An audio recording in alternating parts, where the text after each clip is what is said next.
Hello and welcome to my second game project. This is my second completed project on the course that I'm taking, and I have learned an insane amount about how games are made, at least with Godot, and the systems behind it doing this project. I didn't expect the last video to get so many views, so I've taken the time and put more effort not only into the game, but also the layout of the video. I'll try to make it as entertaining as possible. Thanks to anybody that took the time to watch the last video. So yeah, this tutorial showed me how to make a basic setup for a side-scroller, like arcade shoot 'em up. The premise of the game is pretty simple. You basically have this static screen.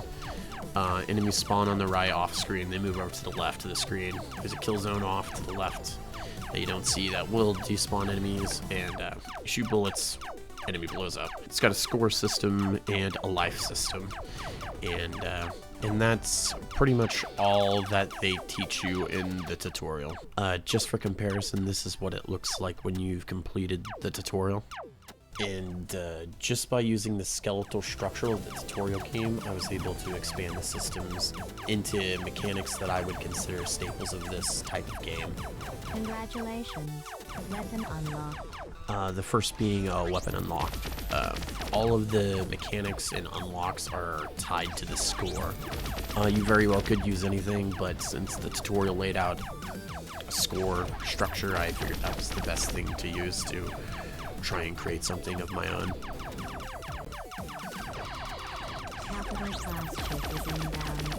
I kind of forgot to mention, but none of these assets are mine. I just grabbed these from different places on the internet.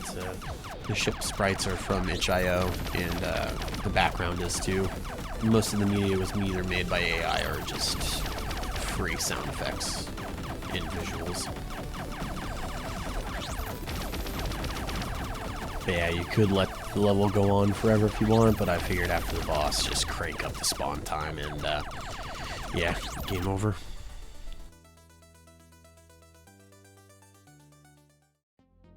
So I've decided to split this into two parts, the first being the most important lessons that I've learned that I think will apply to other games besides just this game. A lot of these I am sure are basic concepts, but seeing them in the engine bridged the gap between, you know, the most basic of computer programming knowledge into something that I can apply to whatever game I'm working on. And the second is the mechanics of the game and how I got them to work. Seeing how the mechanics work allowed me to use my own code to invent things or create things. Full disclosure, I'm not a programmer. I'm still learning programming, and I'm making this video from the perspective of somebody just learning this.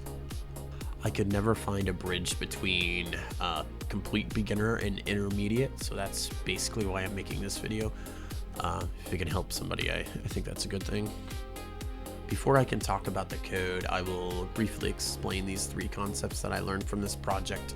Almost every one of my project scenes has a line that looks like this, and what this essentially does is assign a node to a variable.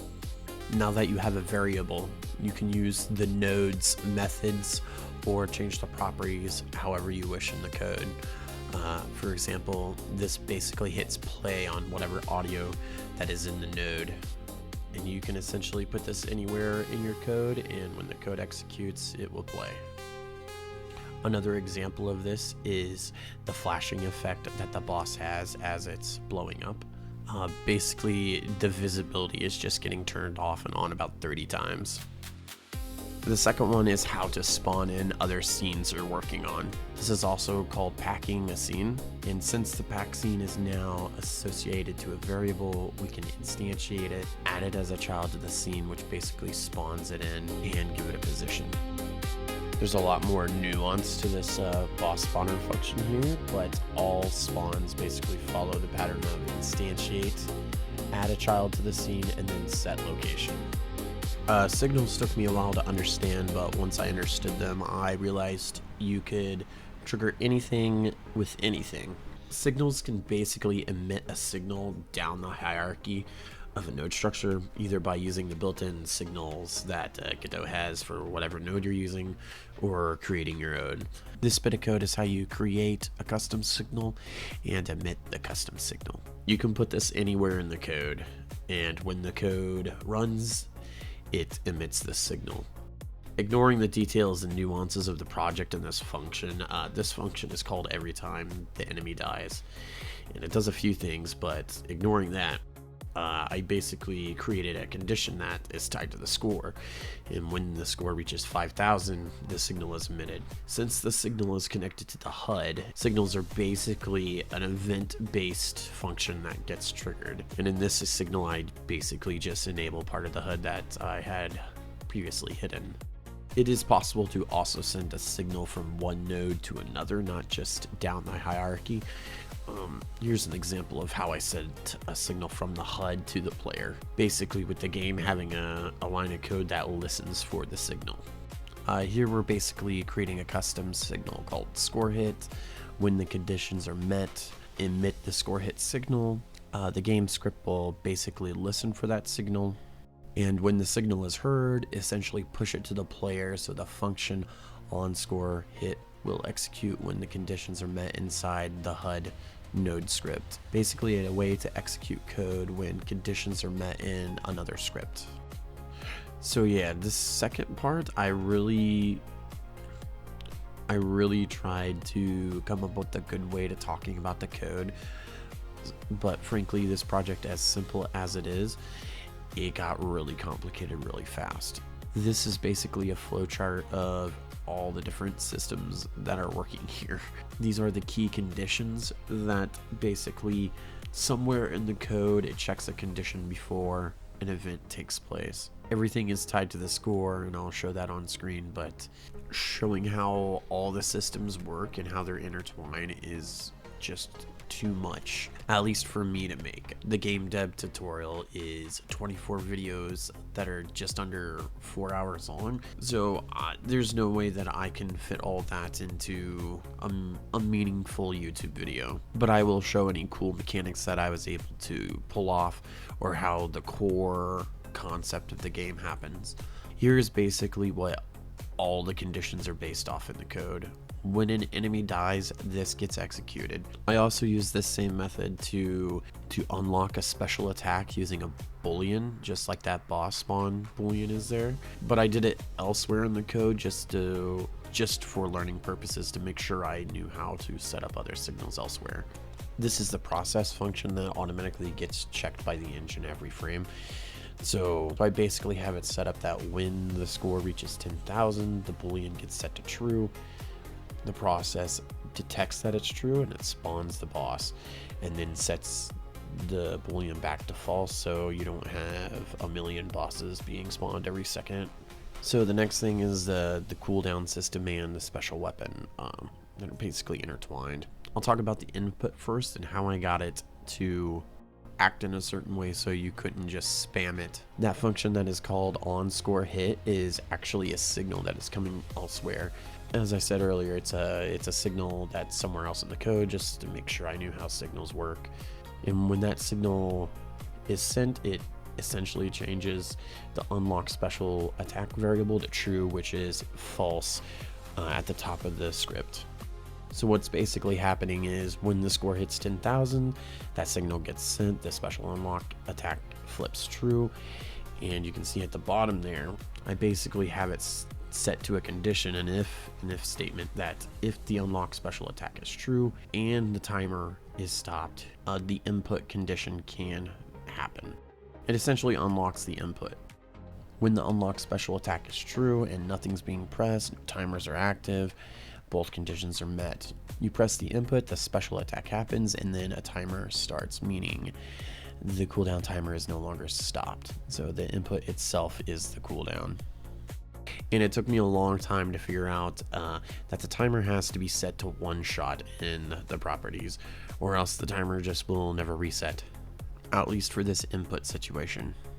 So this is the first time I got to see a for loop in action, and Essentially, it's made up of 2 for loops. The inner for loop is basically the spawning of the projectiles, the plasma waves, and the outer loop is all it is really just a timer, so that 3 bullets shoot out a little time. What is it? It's 0.2 seconds. 3 projectiles shoot out at 3 different angles. A delay of 0.2 seconds happens, then another wave of projectiles gets shot out, and it's basically an inner loop and an outer loop. I did have to get help on this.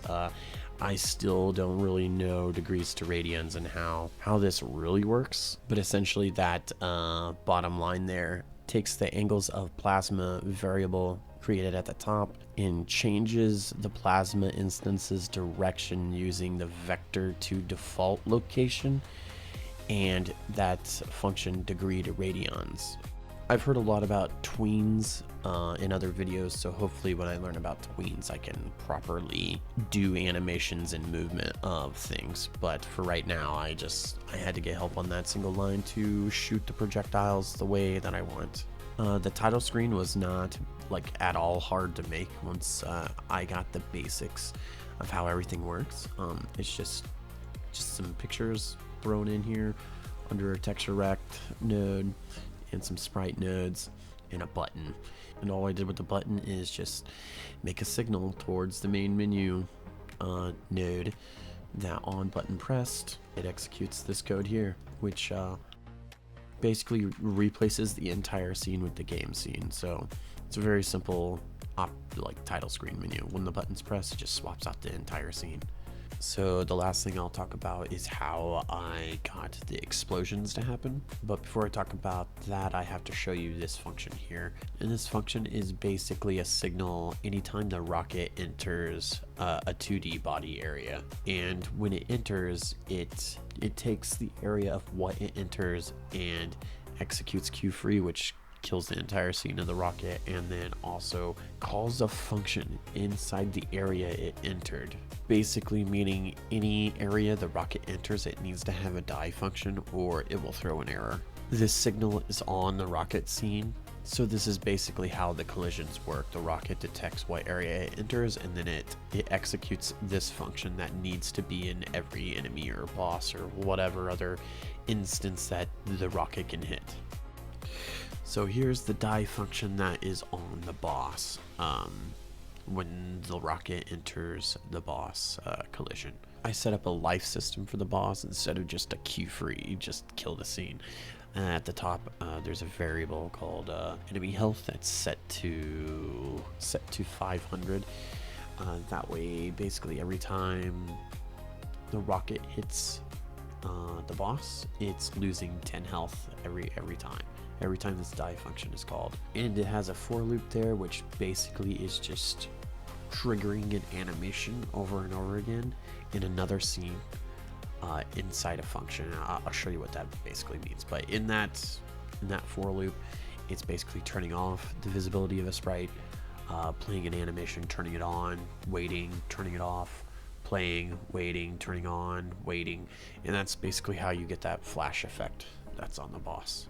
There's a little bit more going on with the animation functions, but essentially what I'm doing is I'm initiating an explosion in another scene to be spawned on top of the boss, and I'll show you what I mean.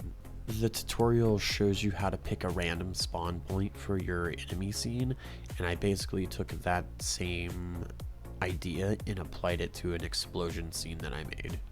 You can't really see it here, but there's a bunch of marker 2D spots all around the boss's sprite.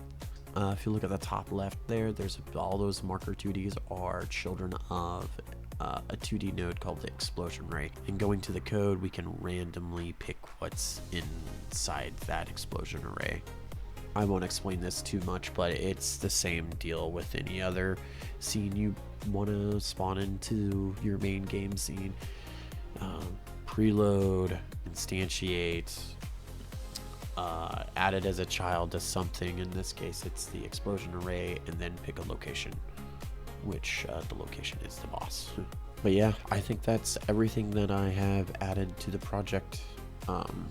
If anybody gives me feedback on what they would like to see more of, I can try and do that, but I did try to explain the code step by step, and it's just going to get insane as these projects get more and more complicated. I'll leave a link in the description to the course on gamedev.tv if you do want to check out these systems and learn how to make them and implement them, because I know now that I understand the engine pretty well and how these systems work, I can throw these into any other game that I'm making. I know I can't explain it nearly as good, and I can't condense 4 hours worth of lessons into an hour really. But yeah, this project really bridged the gap between the fundamental things they always teach you when you're trying to learn a new language. I actually got to see how an if statement could compare a value and then execute that code in a meaningful way, and also how a Boolean works. I always knew how Boolean works, but it's seeing it in a game engine, how you could switch the value of a Boolean with a signal, and then when that happens, write an if statement that checks that value of that Boolean to then execute code. Like it's like a cascading effect that you can make a lot of different systems with, and how the for loop could be useful in coding as well. I will be revisiting this project once I figure out how to get the enemies to actually shoot towards me, and how to properly spawn the enemies to where I can actually make a level instead of just randomly spawning them. I want to make a legit shoot 'em up level from start to finish, and now that I know how everything works, I can create environments. I know I can do a lot more stuff. It's just however much time I want to put into the art and the mechanics. But yeah, this next lesson is going to be a platformer, and if I learn anything significant in there worth sharing, I'll definitely share it. But if not, I'm going to wait until I complete the action adventure game guided lesson, and I'm going to actually try to make my all of my own art. So I have no idea when the next video is going to be coming. But yeah, I guess it'll come when it comes.